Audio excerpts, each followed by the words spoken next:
دکھا سکتے تھے، یا تو ان کی فوجی طاقت کو ختم کر دیا گیا یا اکنامکلی ان کو تباہ و برباد کر دیا گیا، جس میں لیبیا کی مثال آپ کے سامنے، عراق کی مثال آپ کے سامنے، شام کی مثال آپ کے سامنے، وہاں کیا خانہ جنگی ہو رہی ہے، اور پاکستان کی مثال آپ کے سامنے، ایک مضبوط فوج ہے لیکن اکنامکلی بالکل کھوکھلا کر دیا گیا ہے۔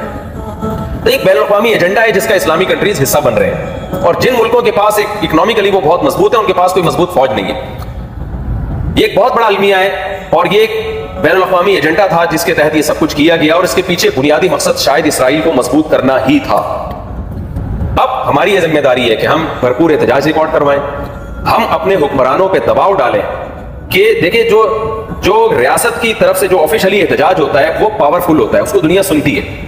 ہمارے جتنے بھی اسلامی کنٹریز ہیں، بلکہ بہت سے غیر مسلم کنٹریز بھی اس وقت ایسے ہیں جو اسرائیل کو نہیں مانتے۔ اس وقت دنیا میں 20 یا 22 ممالک ایسے ہیں جنہوں نے ابھی تک اسرائیل کے وجود کو تسلیم نہیں کیا ہے، جن میں کچھ غیر مسلم کنٹریز بھی ہیں۔ تو ہم اگر متحد ہو کے ایک آواز اٹھائیں گے، حکمران تو جو کریں گے وہ تو وہ کریں گے، لیکن ہم حکمرانوں کو احتجاج کر کے مجبور کرنے کی کوشش تو کر سکتے ہیں، مجبور نہ بھی کر سکیں۔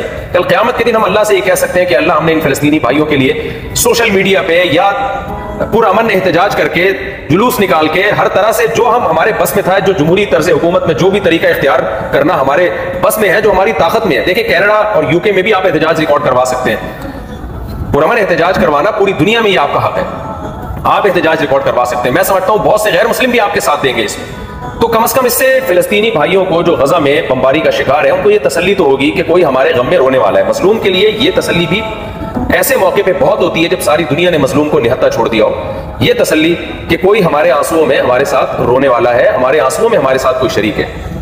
دوسرا کام ہم نے یہ کرنا ہے۔ تیسرا کام ہم نے یہ کرنا ہے کہ جس طرح سے بھی غزہ کے مظلوموں تک ہمارے لیے مدد پہنچانا، ان کے زخمیوں کے علاج کے لیے، ان کے بھوکوں کو کھانا کھلانے کے لیے، ان کو کسی بھی طرح سے سپورٹ کرنے کے لیے ہمارے لیے مدد پہنچانا ممکن ہو، تو ہمیں مدد کا وہ طریقہ اس وقت بھرپور طریقے سے استعمال کرنا چاہیے۔